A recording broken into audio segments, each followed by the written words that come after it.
International women's day శుభాకాంక్షలు. Already నా ముందు చాలామంది మాట్లాడారు అండ్ పెద్దలు వాళ్ళ ఎక్స్పీరియన్స్ అలాగే ఇప్పటి వరకు వాళ్ళ ఫీల్డ్స్లో వాళ్ళు ఎంత కష్టపడి వచ్చారు, అలాగే ఇప్పుడు వాళ్ళ తమదైన ముద్ర వేయడానికి వాళ్ళు ఎంత వర్క్ చేస్తున్నారు అన్నది మీరు చూశారు.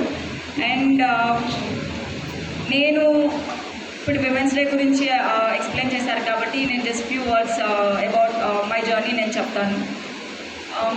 ఇక్కడ మీ ముందు మీరు ఇన్స్పిరేషన్గా తీసుకొని చదవడానికి అయితే మాత్రం చాలామంది ఉన్నారు. వీళ్ళలో ఎవరిని ఒక్కరిని ఇన్స్పిరేషన్గా మీరు తీసుకొని చదివినా సరే మీరు అనుకున్న గోల్ని ఈజీగా రీచ్ అవుతారు. అండ్ నా లైఫ్లో ఉన్న ఒక ఇద్దరు వండర్ఫుల్ విమెన్ గురించి నేను చెప్తాను. One is my mother and other one is my sister. So మా మదర్కి 10th క్లాస్లో ఉన్నప్పుడు 15 yearsకే పెళ్ళి అయిపోయింది. అప్పటికి 10th ఇంకా మా ఫాదర్ అప్పటి టీచర్గా చేస్తున్నారు.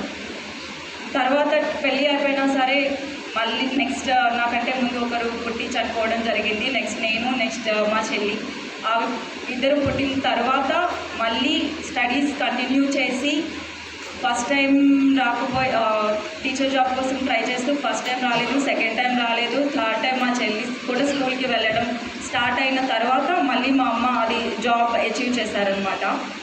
సో ఫస్ట్ మా ఫ్యామిలీలో చిన్నప్పటి నుంచి ఫైనాన్షియల్ ఇండిపెండెన్స్ గురించి ఆల్రెడీ మ్యామ్ చెప్పారు. ఒక విమెన్కి ఫినాన్షియల్ ఇండిపెండెన్స్ అనేది ఎంత ఇంపార్టెంట్ అన్నది మా అమ్మ చిన్నప్పటి నుంచి మాకు చెప్తూ పెంచారనమాట. అలాగే ఎడ్యుకేషన్ బీయింగ్ ఏ టీచర్ ఎడ్యుకేషన్కి ఉన్న ఇంపార్టెన్స్ అన్నది, అలాగే సొసైటీలో మనకంటూ ఒక రికగ్నిషన్ అండ్ కొంతమంది ఇద్దరు ముగ్గురు అన్నా సరే మనల్ని ఇన్స్పిరేషన్గా తీసుకునే పొజిషన్లో ఉండాలి అంటూ మమ్మల్ని చెప్తూ పెంచారు. అండ్ బై గాడ్స్ గ్రేస్ నేను మా చెల్లి అది అచీవ్ చేస్తామని అనుకుంటున్నాము. So first one is my mother and second one is my sister. She is the major in Indian Army. 2016లో తను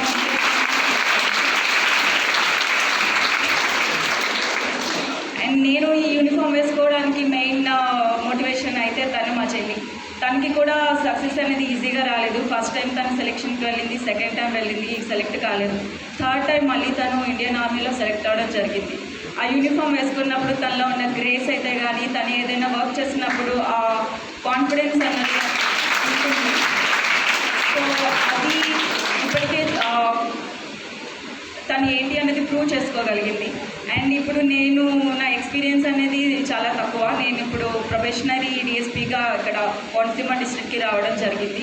జస్ట్ 1 month అవుతుంది నేను వచ్చి. నా పరంగా ఇప్పుడు విమెన్స్ డే ఎందుకు సెలబ్రేట్ చేసుకుంటాము అన్నది మీకు ఆల్రెడీ ఇప్పటికి అర్థమై ఉంటుంది. అండ్ నా జర్నీ కూడా ఈజీగా ఏం జరగలేదు. ఫస్ట్ బీటెక్ కంప్లీట్ చేసిన తర్వాత నేను సాఫ్ట్వేర్లో 2 years చేశాను. మళ్ళీ యూపీఎస్సీకి ప్రిపరేషన్ స్టార్ట్ చేసి almost it was a long journey of 6 years అనమాట. Success was not easy for me. నేను కూడా ఎందుకు ఇలా అవుతుంది అని ఆలోచించి ఏడ్చిన డేస్ అయితే ఉన్నాయి. అండ్ మళ్ళీ I had to start from scratch. కింద నుంచి మళ్ళీ ప్రతి ఎగ్జామ్ రాసుకుంటూ వచ్చానమాట. స్టార్టింగ్ ఫ్రమ్ సచివాలయం రాశాను, Group 3 రాశాను, 2 రాశాను. అన్నింటిలో కూడా నేను మళ్ళీ జాబ్ చేస్తూ మళ్ళీ నాకు డిఎస్పీ రావడం జరిగింది. సో నేను ఒక విలేజ్ బ్యాక్గ్రౌండ్ నుంచి వచ్చాను. నాకు తెలుసు అంటే ఇంట్లో వాళ్ళకి 2 అమ్మాయిలు ఇంకా ఎంత చదివిస్తారులే, పెళ్ళి చేయొచ్చు కదా, నా ముందే మా అమ్మకి అడిగిన వాళ్ళు ఉన్నారు. But being a teacher and educated women మా అమ్మ మాకు ఇవ్వాల్సిన ఇంపార్టెన్స్ ఏంటి అన్నది మా అమ్మకి తెలుసు. So she stood strong. లేదు 2 అమ్మాయిలకి వాళ్ళు నచ్చిన ఫీల్డ్స్లో మేము సక్సెస్ తెచ్చుకోవడానికి మాకు కావాల్సిన సపోర్ట్ అంతా వచ్చింది. మీకేం చెప్తున్నానంటే ఆల్రెడీ మీకోసం మీ పేరెంట్స్ అన్నది చాలా కష్టపడుతూ ఉంటారు, ఇక్కడ లోకల్లో ఉండి అలాగే బయట ఉండి. మీరు అది అర్థం చేసుకోవాలి. అది అర్థం చేసుకొని చదివి మీరు అనుకున్న గోల్ని రీచ్ అయినప్పుడు అండ్ వాళ్ళ పేరెంట్స్ మీరు సక్సెస్ సాధించాక మీ పేరెంట్స్ కళ్ళల్లో ఒక ఆనందం అన్నది ఉంటుందన్నమాట. ట్రస్ట్ మీ, అది ఇచ్చే ఆ ప్రౌడ్ ఫీలింగ్ అన్నది మీకు ఇంకేది ఇవ్వదు. ఎందుకంటే నేను అది చూశాను. సో మీకు కూడా చెప్తున్నాను, చదవండి అండ్ హార్డ్ వర్క్ చేయండి. అండ్ నేను ఇక్కడికి వచ్చిన 1 month ఎక్స్పీరియన్స్లో నేను చూసింది విమెన్ రిలేటెడ్ కొన్ని ఇష్యూస్ కూడా చూశాను. అండ్ ఎందుకంటే ఆల్రెడీ డిఫరెంట్ ఫీల్డ్స్లో ఉన్న వాళ్ళ ఫీల్డ్స్ గురించి ఎక్స్ప్లెయిన్ చేశారు. సో నేను బీయింగ్ ఏ పోలీస్, నేను ఒక గురించి చెప్తాను. One is cyber crime and other one is physical and mental strength of women. Cyber crimes అనేవి బాగా ఎక్కువ అవుతున్నాయి. ఎందుకంటే చాలామందికి ఇలా తీసుకోవడానికి బయట చాలామంది రెడీగా ఉన్నారు. Beware of cyber crimes and మీ ప్రైవసీని కాపాడుకోవడం అనేది మీ చేతుల్లోనే ఉంది. ఎందుకంటే ఇది మేము ఆల్రెడీ అవేర్నెస్ క్యాంపెయిన్స్ కొన్ని రకాల కండక్ట్ చేస్తున్నాము, చెప్తూ ఉన్నాము. And I'm seeing this as an opportunity. ఇక్కడ విన్న గర్ల్స్కి మైన్గా సోషల్ మీడియాతో జాగ్రత్తగా ఉండండి. And second thing physical and mental strength.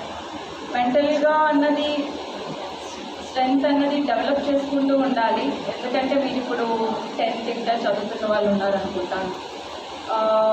And ఫ్యూచర్లో కొంచెం స్ట్రగుల్స్